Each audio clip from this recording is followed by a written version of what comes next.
안녕하세요. 라제츠 선교사입니다. 제가 9개월 만에 이곳 캔사스에서 여러분께 인사드리게 됩니다.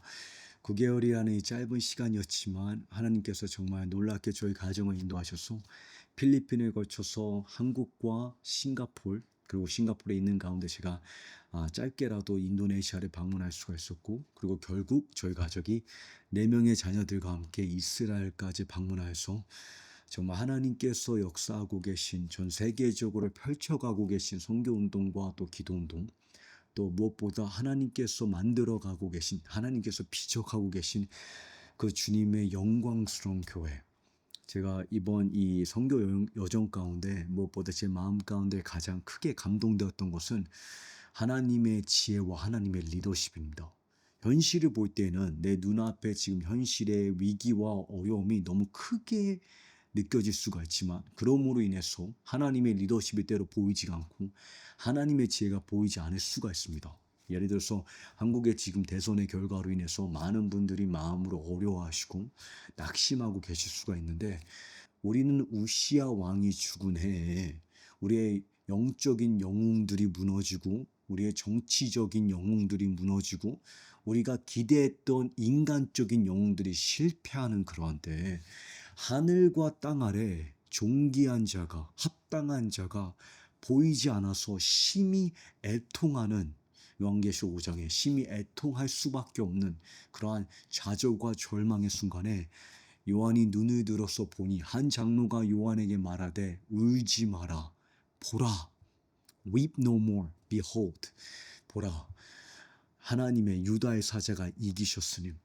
유다의 사자가 이기실 수도 있는 것이 아니라 이미 finish work of the cross, 하나님의 십자가를 통해서 이미 다 이루셨습니다. 그가 이를 떼고 하나님의 두루마리를 펼쳐서 이 땅 가운데, 대한민국에, 호주에, 또 동남아시아, 제가 사는 이 미국에 하나님의 나라와 하나님의 킹덤과 하나님의 뜻과 하나님의 약속을 온전히 성취하시기에 합당하시다.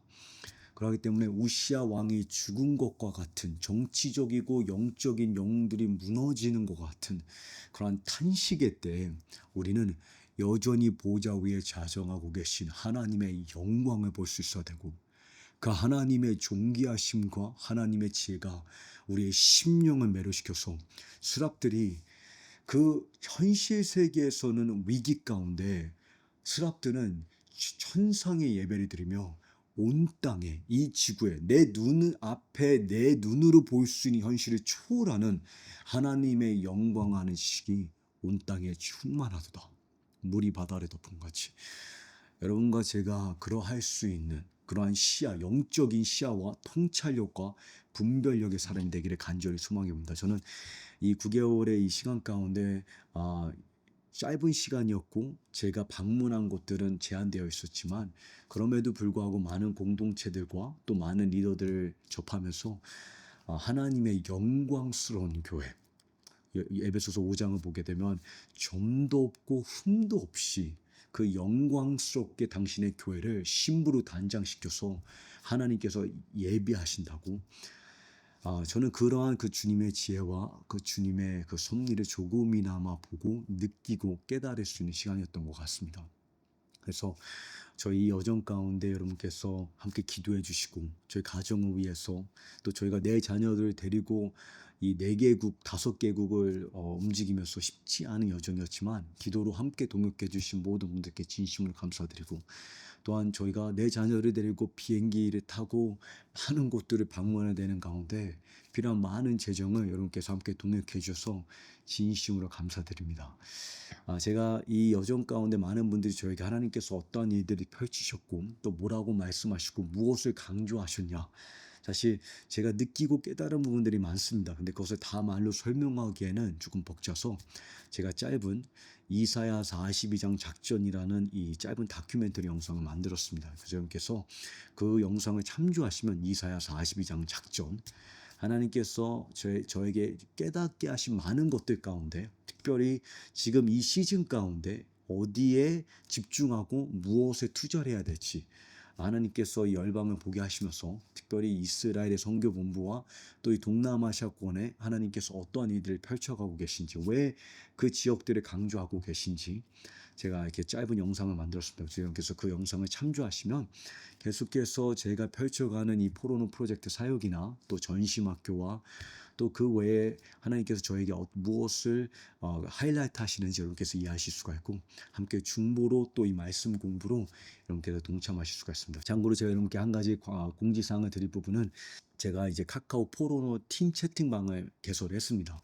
그 팀 채팅방을 여러분께서 아래 이 영상 아래 링크를 클릭하시면 그 팀 채팅방에 들어오실 수가 있는데 그 팀 채팅방에 들어오시게 되면 이제 포로노 이 사역에 대한 업데이트랑 또 제 개인적인 사역에 대한 업데이트 무엇보다 이 강의안 여러분께서 많은 분들이 저한테 이 강의 메시지의 강의안을 어떻게 받을 수가 있냐고 이제 여쭤보셨는데 제가 이것을 이제 웹사이트에 올리기에는 때로 좀 시간적으로나 이게 좀 많이 제한된 부분들이 있습니다. 그래서 제가 카톡방에다가 이 강의한 PDF 파일을 올리는 것은 쉽게 제가 할 수가 있기 때문에 여러분께서 그 팀 채팅방으로 접속을 하시면 앞으로 제가 진행하는 메시지들의 그 강의안과 여러분께서 성경 더 깊이 공부하실 수 있는 자료들을 받으실 수가 있으니까 여러분께서 그 부분을 참조하시면 좋겠습니다.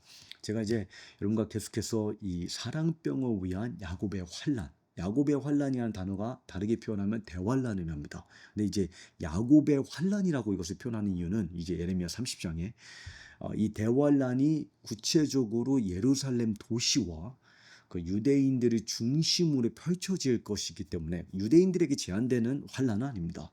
이제 어떤 신학자들은 야곱의 환란이라고 불렸기 때문에 교회는 환란 전에 휴거될 것이다. 이제 환란 전 휴거서 이런 것들이 이제 펼치시는데 제가 이런 부분들이 이제 성경적으로 하나하나씩 답해갈 것입니다. 그런데 여기서 이제 포인트는 제가 이제 이 야곱의 우리가 보통 이제 이스라엘이라는 주제를 외치고 마지막 때 그리고 이것이 어떻게 세계 선교와 연결되었는지 이런 것들을 강조를 할 때 어떤 경우에는 그러니까 이스라엘을 강조하고 이스라엘의 언약과 이스라엘의 절기와 이스라엘이 왜 중요한지 강조하는 가운데 그 주제의 궁극적인 목적이 무엇인지를 놓치는 경우가 있는 것을 종종 보게 됩니다. 또 어떤 분들은 마지막 때를 강조하면서 또 마지막 때 하나님의 계획이 무엇이며 다니엘 9장에 490년이 무엇을 의미하며 마지막 7년과 후 3년 반이 언제 시작되고 적그리스도는 언제 등장하며 적그리스도가 누구이며 음녀 바벨론은 무엇이고 막 이런 디테일들을 연구하는 가운데 이 모든 것이 무엇을 계시하고 무엇을 이루기 위함인지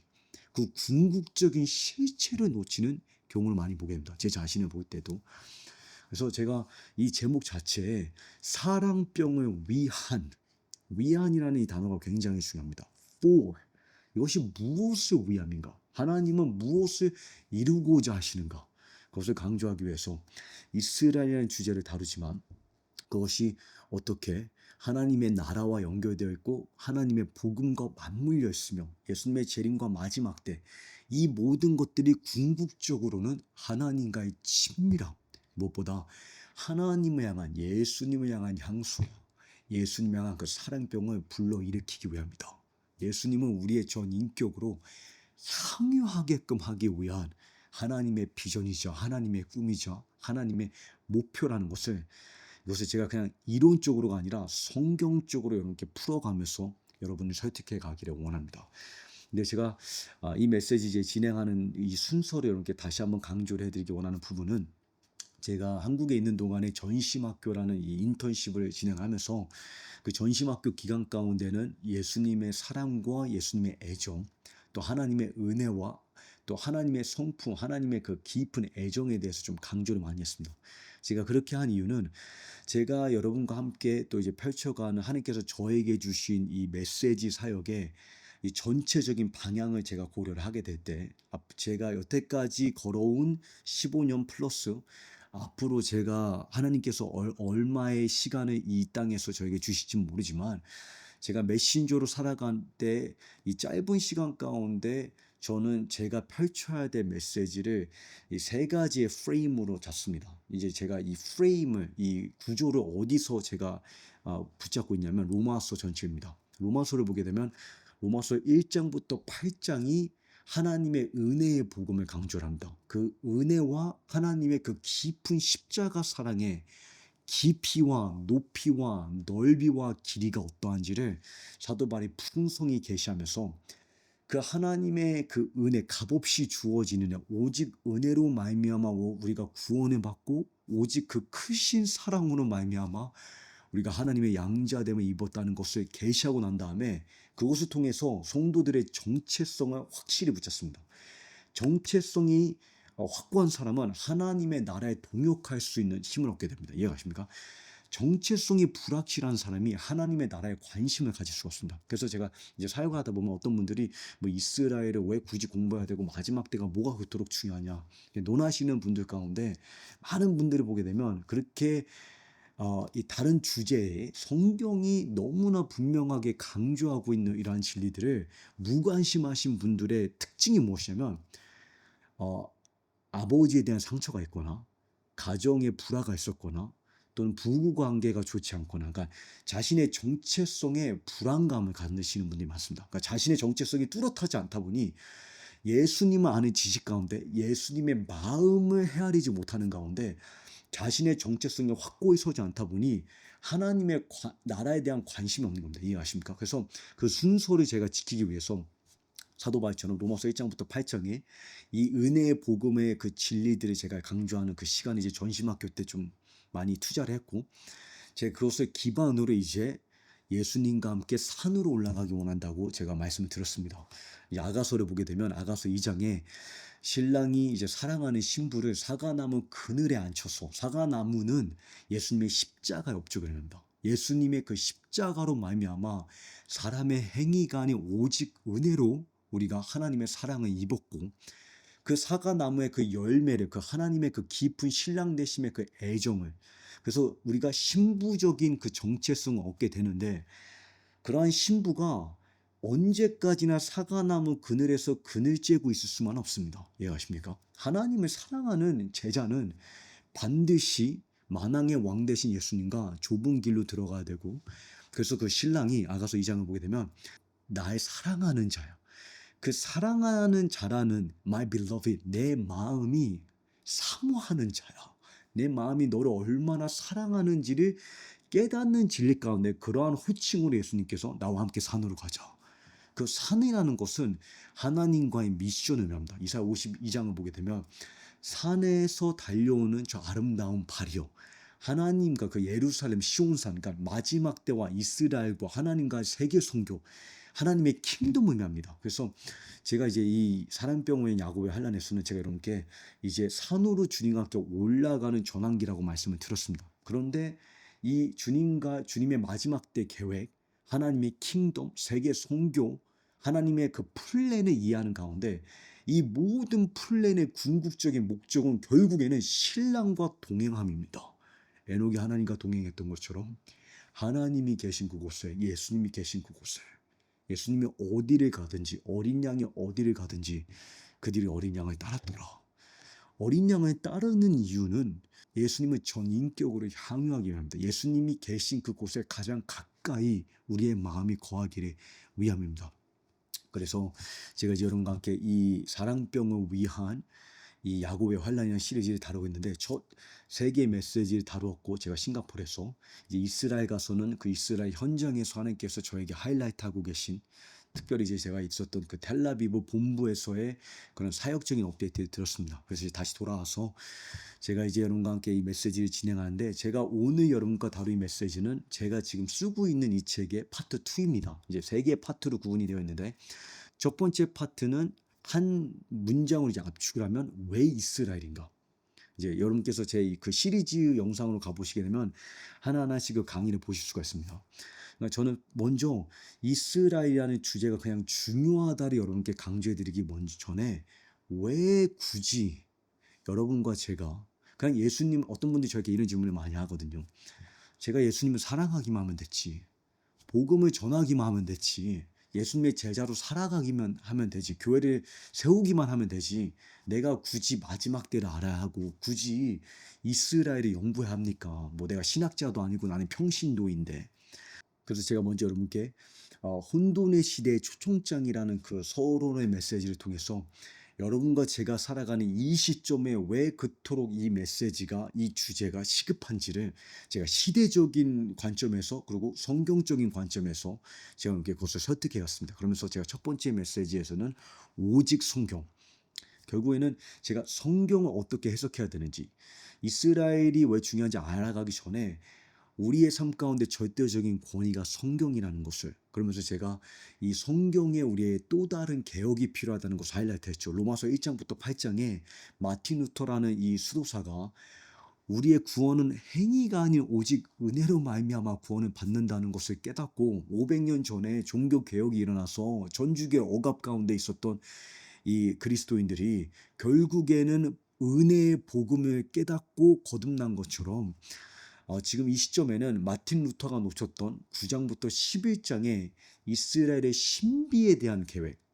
그래서 제가 아까 전에 이 로마서의 그 프레임을 가지고 제가 사역을 펼쳐간다고 말씀을 드렸는데 제가 그 말의 마무리를 못 쳤습니다. 생각을 해보니까 제가 로마서의 이 전체적인 틀을 가지고 제 사역을 펼친다는 게 1장부터 8장에는 은혜의 복음을 강조를 하고 9장부터 11장에는 하나님의 킹덤, 하나님의 나라, 구체적으로 이스라엘의 신비를 풀어갑니다.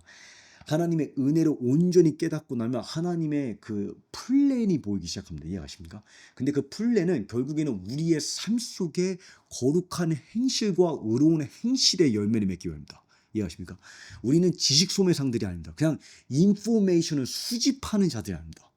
이 인포메이션은 살아있고 운동력 있는 말씀이 되어서 뼛속에 사무친 불이 되어서 우리의 삶 가운데 예수님의 성품과 예수님을 향한 사랑과 이웃을 향한 사랑과 우리 삶 가운데 성령의 열매를 맺기 위함입니다. 그것이 로마서 12장부터 16장. 결국에는 열방을 향해 나아가는 데까지 이해가십니까? 그래서 여러분께서 1장부터 8장에 9장부터 11장에 그 다음에 12장부터 16장에 이 전체 로마서의 개혁이 필요한데 제가 그 첫 번째 강의에서는 오직 성경이라는 메시지를 통해서 성경의 절대적인 권위, 어떠한 직책과 어떠한 경험과 사람의 어떠한 철학을 불구하고 우리는 오직 성경의 기반으로 오직 성경으로 모든 것을 해석하고 성경에 우리의 삶을 걸어야 됩니다. 이해가십니까? 그러기 위해서 여러분과 제가 성경을 어떻게 해석해야 되는지, 그리고 여러분과 제가 해석해가는 이 성경 신학이 과연 성경이 우리에게 주장하고 있는 방식인지를 좀 이해하기 위해서 제가 그 메시지 다뤘고, 이제 두 번째 메시지에서는 죽음보다 강한 사랑, 하나님의 들끓는 마음이라는 메시지를 통해서 왜 이스라엘인가라는 이 질문에 결국 가장 근본된 답은 예수님의 마음입니다. 예수님을 사랑하기 때문에, 예수님을 사랑하는 것이 여러분과 저의 삶 가운데 과업이기 때문에 우리는 예수님을 더 알고 예수님을 사랑하기 위해서, 영생은 곧 이것이니 하나님을 아는 것이라, 하나님의 아들 그리스도를 아는 것이라. 안다라는 이 헬라어 원어는 부부가, 남자와 여자가 결혼해서 첫 신혼날에 서로를 알게 되었다. 아담이 하와를 알았더라.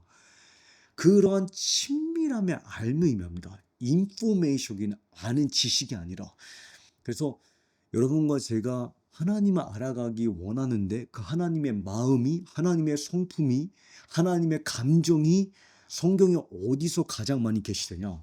이스라엘과의 관계에서 가장 많이 계시된다는 것입니다. 그래서 여러분과 제가 이스라엘을 무지하고 무관심할 수 없는 근본된 이유는 예수님과의 그 친밀함이 여러분과 저의 삶 가운데 가장 큰 우선이고 여러분의 저의 삶의 목적이기 때문에. 이해하십니까? 예수님 때문에. 그러면서 제가 세 번째 강의에서는 예수님의 존귀함 때문이라고 답을 했습니다. 왜 이스라엘인가? 내가 굳이 이스라엘을 알아서 무엇인가? 이스라엘을 모른다면 뭐가 손해인가? 그에 대한 질문에 제가 뭐라 답하냐면, 이 주제에는 하나님의 영광과 하나님의 명성과 하나님을 아는 지식이 달려있기 때문에, A.W. 토자가 박사가 지적하는 것처럼 오늘날 교회가 무능력한 원인은 하나님을 바로 알지 못하기 때문이다.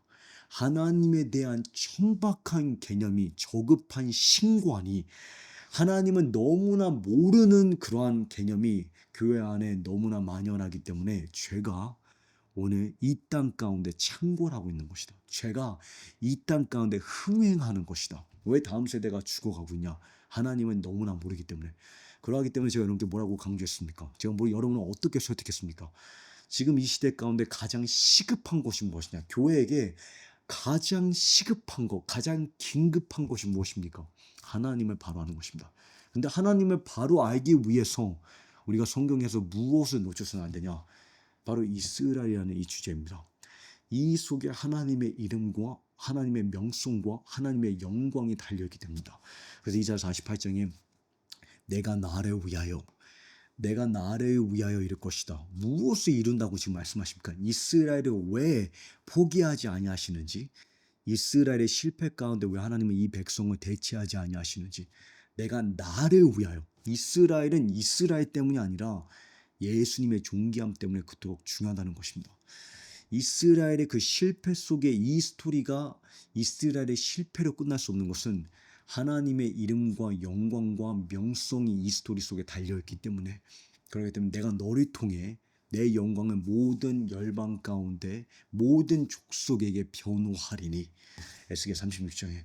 그래서 제가 여러분께 왜 이스라엘인가를 답했습니다. 자, 이제 이 두 번째 파트에서는 구체적으로 이스라엘과 복음이라는 이 주제가 어떻게 맞물려 있는지를 제가 성경적으로 풀어갈 것입니다. 그냥 단순히 이론적으로 이스라엘이 복음의 굉장히 중요한 핵심 요소이다, 이 정도가 아니라 제가 이 두 번째 파트에서는 뭐라고 주장을 펼칠 것이냐면, 이스라엘의 스토리는, 이스라엘의 구원은 곧 하나님 나라의 복음이다.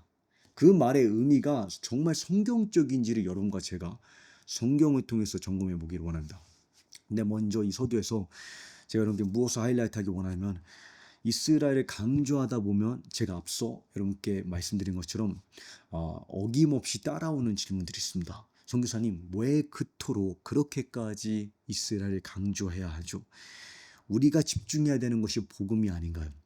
지역교회와 선교, 미전도 종족이 훨씬 더 시급한 것이 아닌가요?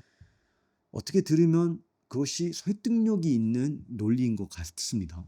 그런데 어쩌면 그러한 주장이 우리 안에 깨어진 복음에 대한 이해를 드러내고 있는지 모릅니다. 로마서 10장에 사도 바울의 탄식을 제가 떠올리게 됩니다. 사도 바울이 로마서 10장에서 정통 유대인들에 관해서 그들이 하나님을 향해서 열심히 있는데 그 열심이 올바른 지식에서 비롯되지 못하다. 내가 증언하노니 그들이 하나님께 열심은 있으나 올바른 지식에 따른 것이 아니니라. 열심은 있으나 열심이 없다라고 이야기하지 않습니다. 열심은 있다라고 합니다. 그런데 그 열심이 올바른 성숙한 지식, 깨달음에 근거한 것이 아니니라.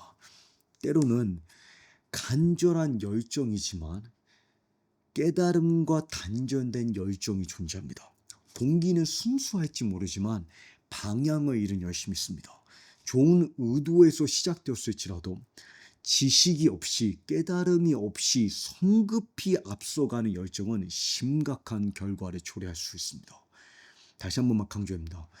좋은 의도에서, 좋은 순수한 열정에서 비롯된 열심이지만 온전한 깨달음에서 동반하지 않고 온전한 깨달음에서 비롯되지 않은 열정은 오히려 심각한 결과를 초래할 수 있습니다.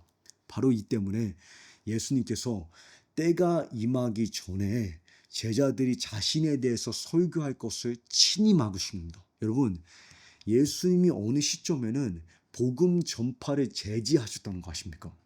오늘날 한국 교회를 볼 때, 오늘날 미국 교회를 볼 때 예수님께서 우리를 어떻게 진단하시고 뭐라고 엄히 명하실지 한번 생각해 보게 됩니다. 마가복음에 예수께서 엄히 경고하시며 자기에 대해 아무에게도 말하지 말라 하시니라. 엄히 경고하시며 예수님께서 친히 복음 전파를 제지하고 계십니다. 왜 그랬을까요? 예수님께서 영혼을 긍휼히 여기시지 않으셔서, 지옥의 현실을 너무나 가볍게 여기셔서, 여러분, 선지자들과 사도들 가운데 그 누구보다 지옥에 대해서 가장 많이, 가장 명확하게 설교하신 분이 예수입니다. 성경 전체에서 예수님이 가장 지옥에 대해서 설교를 많이 하셨습니다. 영원한 세계에 대해서 예수님께서 무감각하셨기 때문이 아닙니다. 또는 죽어가는 영혼들에 대해서 긍휼히 여기시지 않으셨기 때문에 십자가를 지고 있는 와중에도 자기를 따라오는 예루살렘 여인들을 보면서 나를 위해서 울지 말고 너희 자신을 위해서 울라. 예수님은 예루살렘아 예루살렘아 내가 암탉이 그 새끼를 모으듯이 내가 너희를 내가 품기를 얼마나 원하였느냐. 눈물이 빗방울이 되기까지 예수님께서는 간절히 영혼을 위해서 우셨습니다. 중보하셨습니다. 그런데 왜 예수님께서 가늠하십니까? 뭐냐면 깨달음에서 비롯되지 않은 성급한 메시지가 어쩌면 혼돈이 낳고 결국에는 미혹을 불러일으킬 수 있기 때문이다. 찰스 스퍼전은 우리에게 이렇게 경고를 합니다. 읽지 않은 복음 전도는 사람을 세우기보다 넘어뜨릴 수 있다. 다시 한번 말씀해 보겠습니다. 읽지 않은 복음 전도는 사람을 세우기보다 넘어뜨릴 수가 있다. A.W. 도조 박사도 이렇게 경고합니다. 하나님의 온전한 뜻을 담지 않은 복음은 결코 복음이 아니다. 하나님의 온전한 counsel, 그러니까 하나님 말씀의 전부를, 예수님 아는 지식의 전체를, 예수님의 어린 양 되심과 유다의 사자 되심을 우리가 함께 붙잡아야 된다는 것입니다. 예수님께서 우리를 얼마나 사랑하시는지 그 자비의 크심과 그 예수님의 거룩한 진노를 우리가 함께 붙잡아야 된다는 것이다. 온전한 그 하나님 아는 지식에 근거하지 않은 복음은 복음이 아니다. 그렇기 때문에 저는 지금 이 시대에 하나님께서 선교 운동을 더 깊이 성숙하게 빚어가고 계시다고 믿습니다.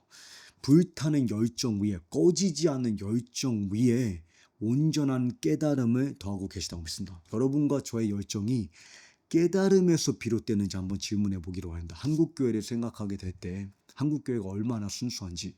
근데 여러분 이번에 대선의 결과를 보기만 하더라도 과연 우리의 그 뜨거운 열정의 기도와 그 순수한 열정이 성숙한 하나님 아는 지식에서 비롯되는지 진지하게 질문해 봐야 합니다.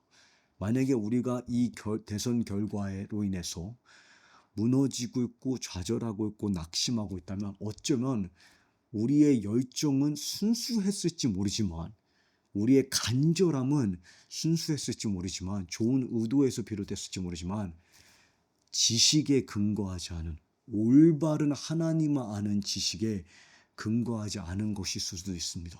그렇기 때문에 지금 이 시점은 우리의 실태를 드러내고 있습니다. 우리가 어디에 서 있는지, 우리의 열정이 지식과 함께 동반하고 있는지, 우리의 열심이 깨달음과 함께 동반하고 있는지.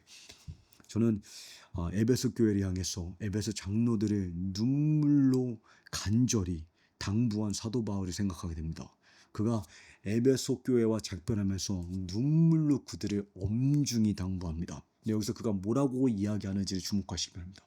여기서 그가 하나님의 뜻의 전부를 내가 꺼리지 않고 다 전파했다.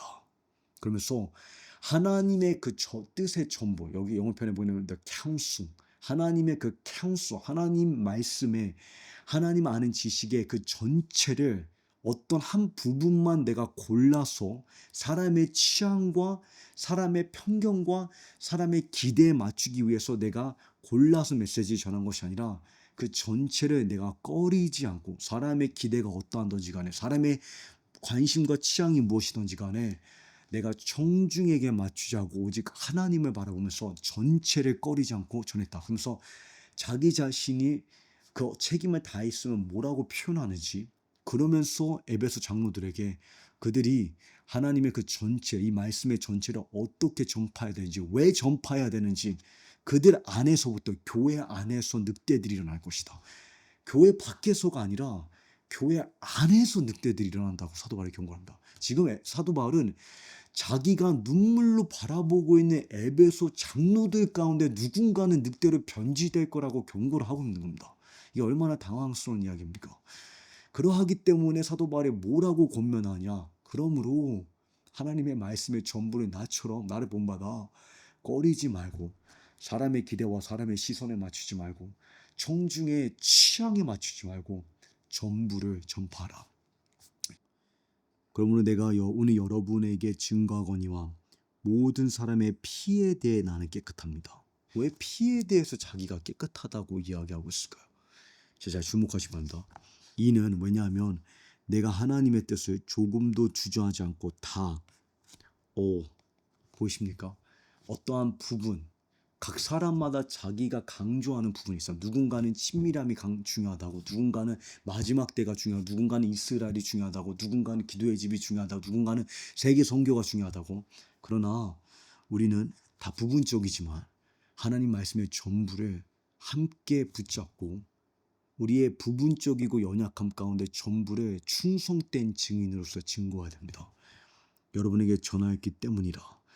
왜 그러하기 때문에 피에 대해서, 여러분의 피에 대해서, 왜냐하면 에스겔 33장을 보게 되면 하나님께서 파수꾼에게 명령하시기를, 파수꾼이 망대 위에 서서 하나님께서 보내시는 심판의 그 날이 있는데 그 심판이 오는 것을 보는데, 그가 만약에 사람의 시선과 사람의 기대가 두려워서 사울처럼 사람들이 어떻게 반응할지, 성도들이 어떻게 반응할지, 청중이 나에게 뭐라고 피드백을 줄지가 걱정이 돼서 내가 전해야 되는, 내가 성경에서 보고 있는 것을 말하지 않으면 하나님께서 그 파수꾼에게, 그 목자에게, 그 리더에게 내가 너에게 심판당한 자들의 피를 너에게 요구할 것이다. 사도 바울이 나는 이제 여러분의 피에 대해서 나에게는 책임이 없습니다. 나는 깨끗합니다. 무슨 말이야?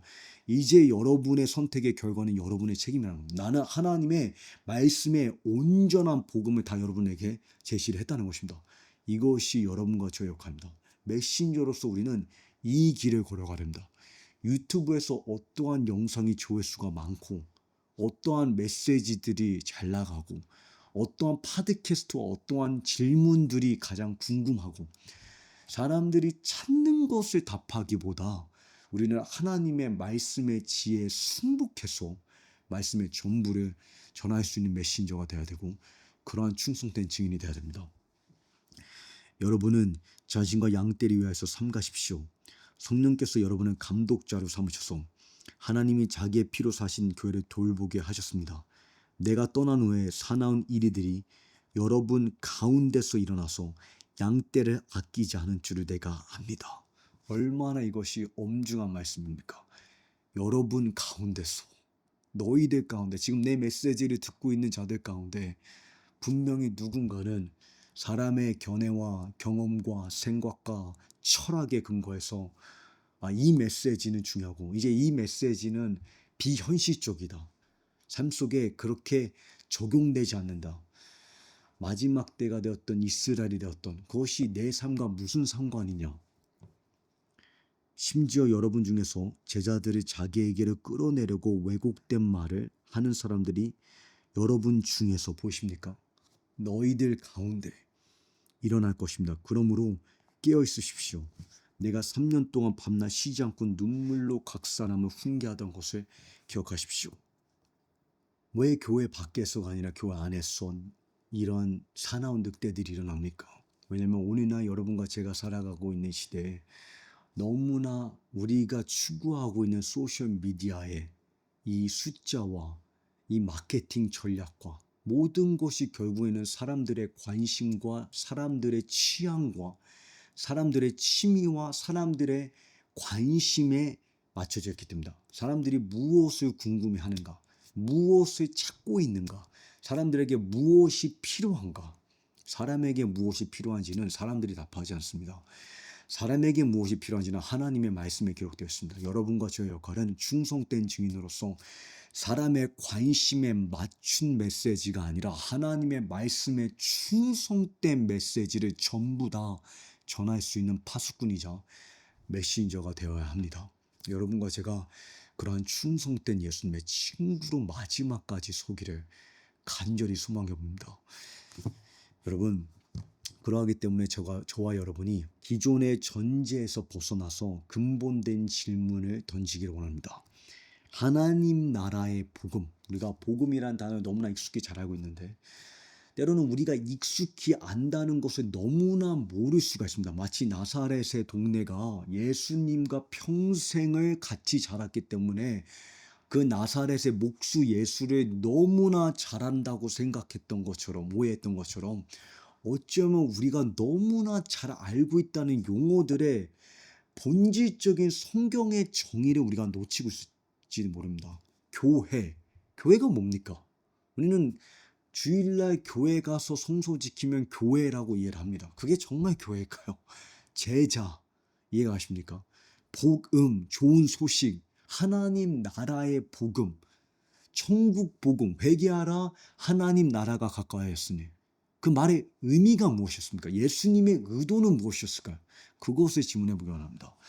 예수님은 구체적으로 무엇을 의미하셨을까? 그리고 예수님께서 의도하신 이 천국 복음을 온 세상에 전파하라. 예수님은 지금 무엇을 의도하고 계실까? 그것을 성경으로 답하게 온다. 이 장에서, 이 파트에서 여러분과 저는 한 가지 충격적인 진실을 마주하게 될 것입니다. 복음의 온전한 메시지는 하나님 나라의 이 복음은 이스라엘의 구원과 분리될 수 없다는 것입니다. 제가 더 직설적으로 이렇게 말씀드리자면 이스라엘의 구원이 곧 하나님의 킹덤 복음이다라고까지 제가 감히 주장을 할 것이고, 그 주장이 과연 성경적인지를 여러분과 제가 이제 앞으로 몇 번의 강의를 걸쳐서 성경 가운데 그것을 함께 살펴보기를 원합니다. 그래서 제가 강조하기 원하는 이 파트 2에서 강조하기 원하는 핵심은 무엇이냐면 바로 이것입니다. 미전도 종족을 향한 복음 전도는 선교의 궁극적 목표가 아니라는 것입니다. 우리가 복음을 한 번도 접하지 못한 종족들이 있다는 것을 알고 있습니다. 저도 이번에 싱가포르에 있으면서 그러한 이 미전도 종족 그 지역에 살았고 또 그 지역을 방문하고 그러한 시간들이 있었고, 앞으로도 어떻게 미전도 종족에 복음을 전해야 될지, 그러한 선교사들이 일으켜야 될지에 대한 고민이 많습니다. 그리고 그 일에 제가 함께 헌신할 것이고, 그런데 우리가 분명히 해야 되는 것은 미전도 종족에게 복음 전파하는 것이 선교의 완성도 아니고 선교의 궁극적인 목표가 아니라는 것을 이해해야 됩니다. 그 사명은, 지상 대명령은, 세계 선교는 다가올 마지막 대환란, 이 마지막 대환란을 준비시키는 과정이라는 것입니다. 과정이라는 이 단어가 중요합니다.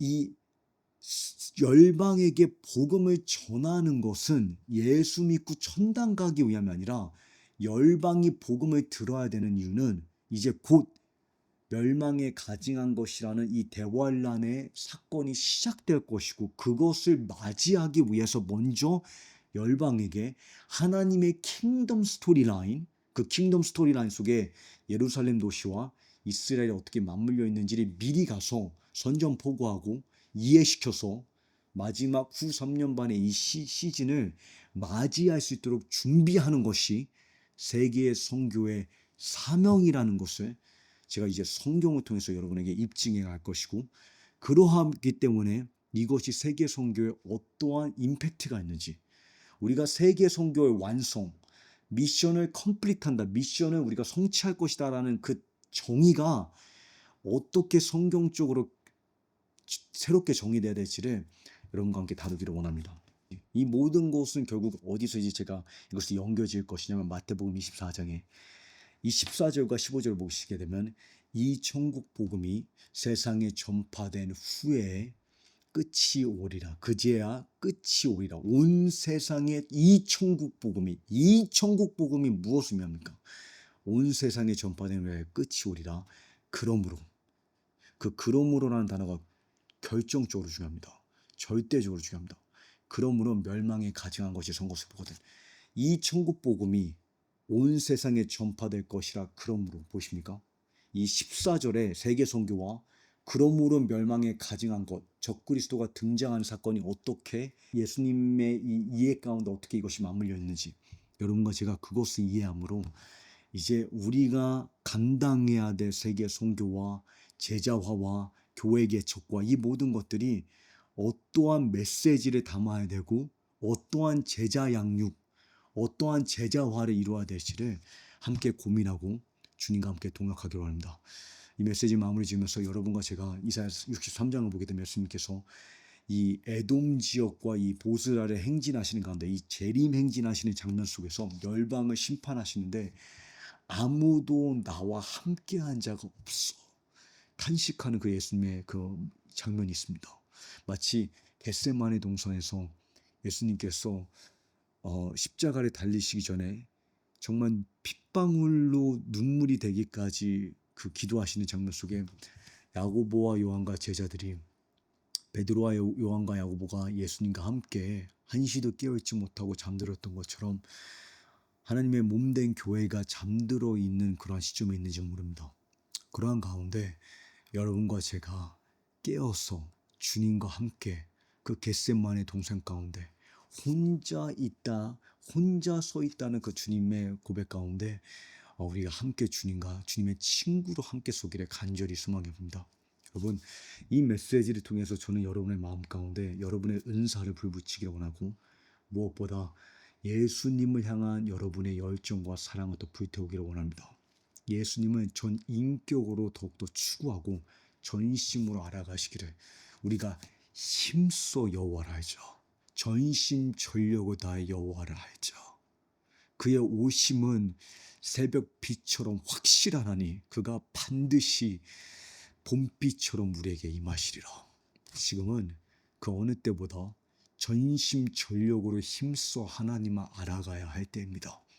그러하기 위해 제가 여러분을 초청하기 원합니다. 이 메시지를 그냥 지식을 수집하기 위해서 듣지 마시고 정말 그 두루마리를 여러분의 창자에까지, 여러분 내면 가장 깊은 곳에까지 가득 채워서 그 말씀이 여러분의 심령을 지배하고 생각과 마음과 감정과 또 여러분의 삶 속의 패러다임과 여러분이 어디에 시간과 재정과 삶을 우선순위해야 되는지를 결정짓는 데까지 나아가기를 원합니다. 여러분 계속해서 하나님과 동행하시기를 원하고 무엇보다 기도로 반응하시기 원합니다. 이 모든 메시지 하나하나는 여러분과 제가 중보하는 자리에 더 나아가기를 위함입니다. 그래서 여러분께서 이 강의를, 이 메시지를 혼자 접하시든지 아니면 어떠한 성경 공부 소그룹 가운데서 접하시든지 꼭 기도로 이 메시지를 마무리 지시기를 제가 격려해 드립니다.